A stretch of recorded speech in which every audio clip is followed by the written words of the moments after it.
should be taken against him. I believe that the Irish government should send the Israeli ambassador home. I think that's the only measure of outrage that would express the beating of people on this issue. Now, but other than that, though, unilaterally, can Ireland itself do anything because it's part of the European Union? So when you talk, say, for instance, about trade embargoes, I know some people have called for that, it can't do anything on its own. Well, I mean, I actually have praised the Minister of Foreign Affairs, Micheál Martin, on a number of occasions for what I think are very positive steps that he's taken on this issue. He tried to visit Gaza. He was blocked from visiting Gaza. He went in through Egypt, if I understand.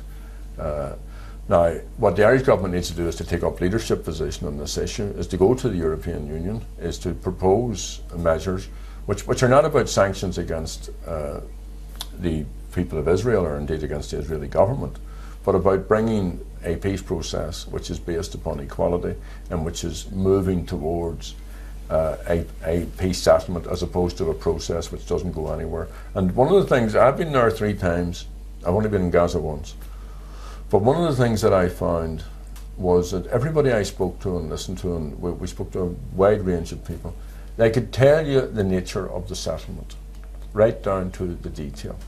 What's lacking there is leadership. Leadership on the Israeli side, and I also think on the Palestinian side, that they need to go for a unity government, that they need to cover up whatever differences they have between them. There's a national interest involved here. Obviously, the split between Hamas and the PLO and their successors. Yeah, and what they need to do is to act in their own national interest, whatever about the difference. I mean, I have no truck for Hamas. I mean, that they are, we see the effects of fundamentalist religious groups here in this part of the of the world. So it's a very volatile mixture. At the same time, one has to recognise that they have been elected by what all of the international bodies said were free and fair elections. So they need to come together and disagree about whatever they want to disagree upon, but work a process which brings peace to the people of that region, and that's to the people of Israel as well as to the people of Palestine. And the people who are in the government in Israel will continue to act the way they're acting unless the international community says stop it. Well, do you think the Obama administration has any flexibility to deliver? Because it's often said of all US administrations that they are effectively hidebound by Congress, where there is a huge lobby for the Israeli state.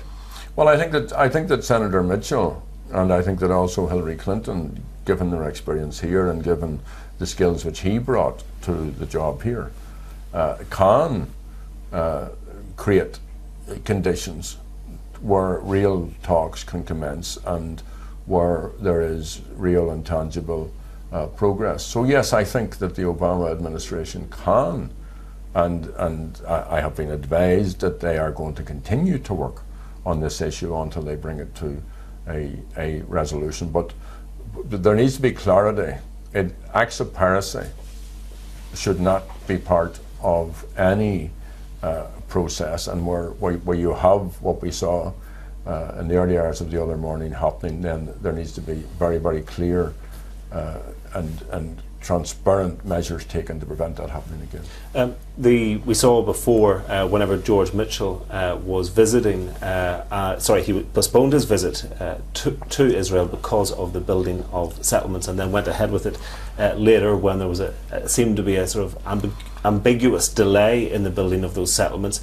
I mean, do you still feel that the US government isn't being strong enough? Because at that time it was said to be a very direct challenge to Israel, and indeed words were had between Obama and Netanyahu on that issue. I think many people were disappointed, and that includes me, at what appeared to be the US government not sticking by its position.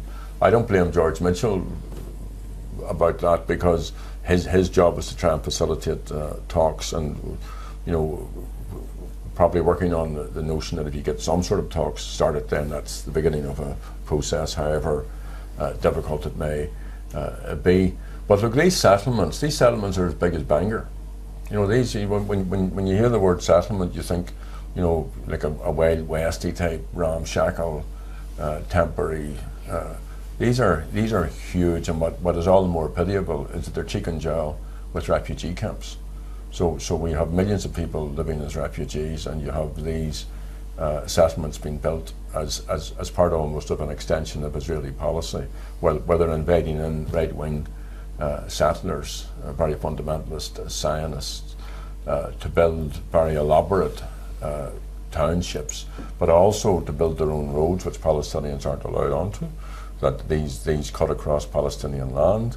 The separation wall, I mean, I know the peace wall, so-called, that we have here needs to come down, but it is dwarfed by the separation wall, and the separation wall is clearly in breach of international law. Okay. Gerry Adams, we have to leave it there, but thanks very much indeed. Okay.